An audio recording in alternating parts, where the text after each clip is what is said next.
How you guys doing? This is Andrew from FloryPB. We're a small company, and we mostly specialize in making parts and bespoking markers.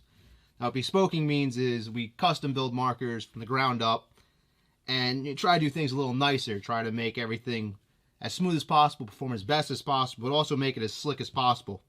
Here's an autococker I did a little while ago. It's an STO, a 98 STO. That, you know, this is the way I like to do an autococker. This one, I minied it, and then I drilled and tapped it for a 2K valve and a 2K front block instead of the old pre-90 or pre-2K stuff, the 99 stuff. Outside of that, what you can see on this is there's no exposed threads. Everything's set and timed perfectly without having any exposed threads on anything. Flip it over, you see the timing. I don't like seeing threads, especially on autocockers. They can be a lot of threads, can be a big mess, and it can just look, I think it looks sloppy when you have a nice cocker or a nice marker all together.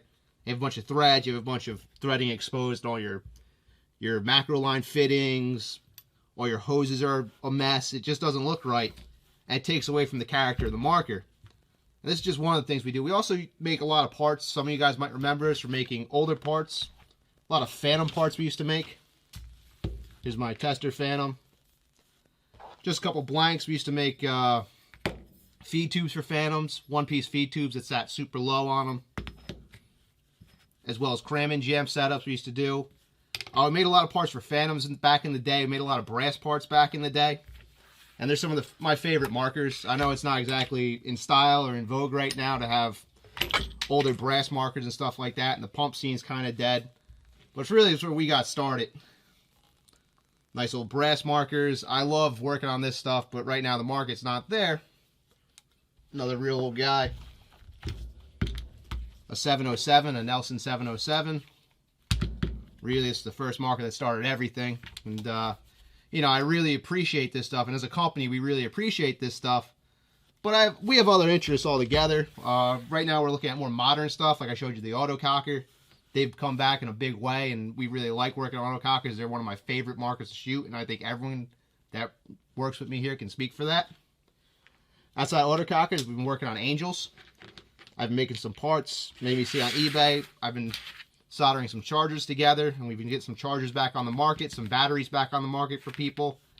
Outside of here, some prototype bolts that I have. Try to zoom in on these guys.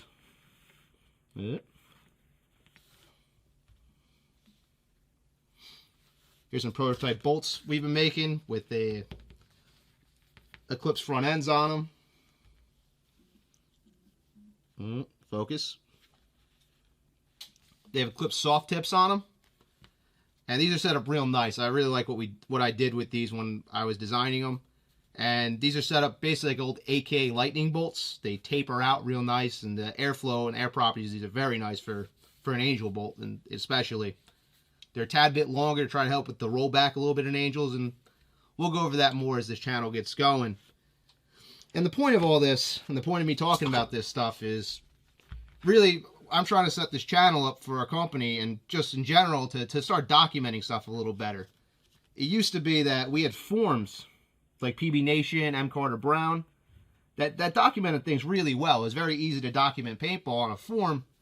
It's a very good format for that, just because everything stays in place. And when Photobucket took a shit, that was kind of bad. We lost a lot of images on those kind of forums, which really sucks. And all new content seems to be going on Facebook, which is fine for like a social media app, but for actually like trying to remember this stuff and document it through time and look back, it's really hard, and it's not exactly great. So the stuff I'm doing, the tricks we do, the builds I do, and all the little specialty work goes into, I want to try to document it so there's a way to see it going forward. And you get to see some of the cool stuff that I do. I like building a lot of stuff. A little about me, I graduated college as a structural engineer. I worked as a tunnel engineer. I designed tunnels for a while. After college, now I'm a project manager. I work for a heavy construction company. I run projects. And, you know, it's to me, it doesn't matter what I'm building. I also have a full machine shop. We'll talk about that a little bit later. But it doesn't matter what I'm building. I just like building things. And I really think everyone, or not everyone, but I really think it's such a great accomplishment to build something for yourself and to use your hands or use your mind and design something and see it made and watch it get made. It's something to be so proud of, and it's really what I like living for, in all honesty.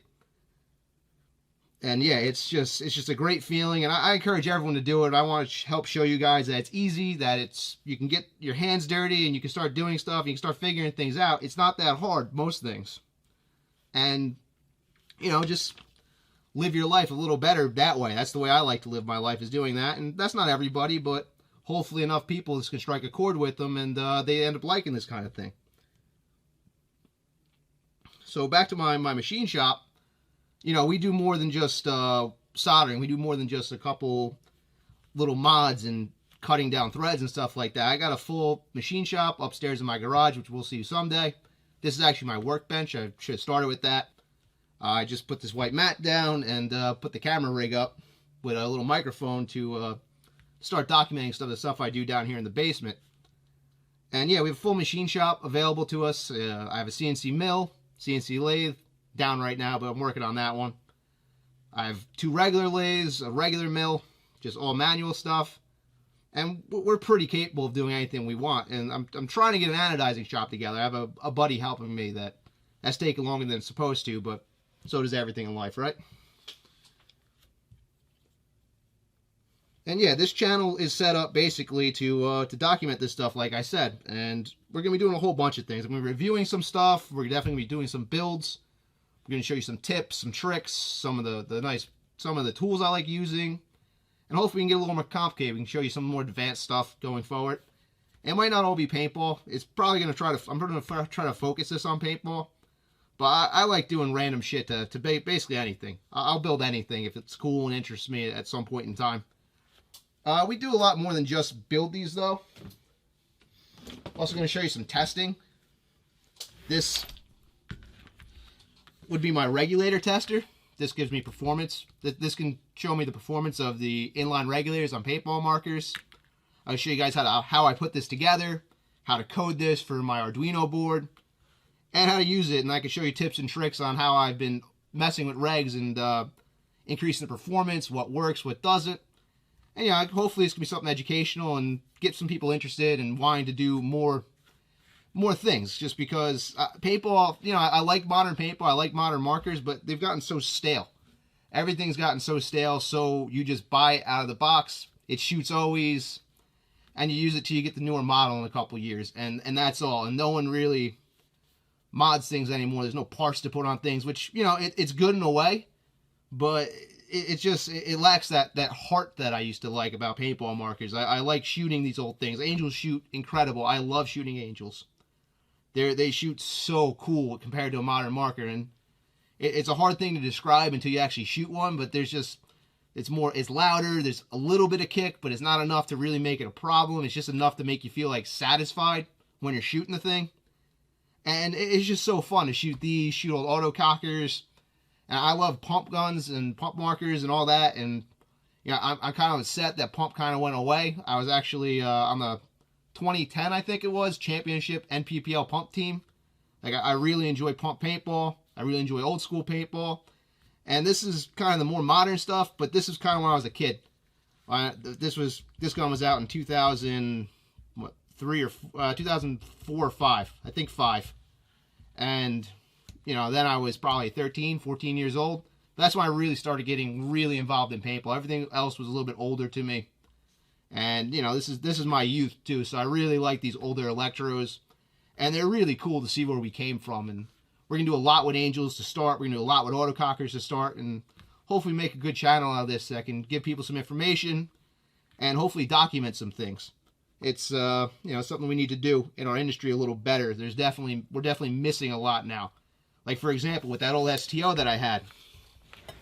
If I ever try to find a stock picture of this STO, it's almost impossible for me to find it. It's so hard to find a stock advertisement for an old marker just because no one documented it that well, and the forums all the pictures are dead on some of the forums, so you can't really find that older stuff that you were looking for. And even the more modern stuff, if I'm looking for a 2002 autococker, that's another marker. It's hard to find stock pictures of a 2002 STO. It's not very easy. At least for me. Maybe I'm just stupid at it, but who knows. I'd like to think I'm okay, but whatever. But yeah, that's kind of what this channel is about. And please make some comments, some suggestions would be cool. If you like things I'm doing, if you don't like things I'm doing, if you want to see me do something else or explain something a little more. Like I said, I'm basically a structural or civil engineer, so I'm not exactly completely versed in everything that a mechanical would know, but I can get by, I feel, on most things. And please subscribe if you like what we have going on here. And yeah, that's it for now. Thank you.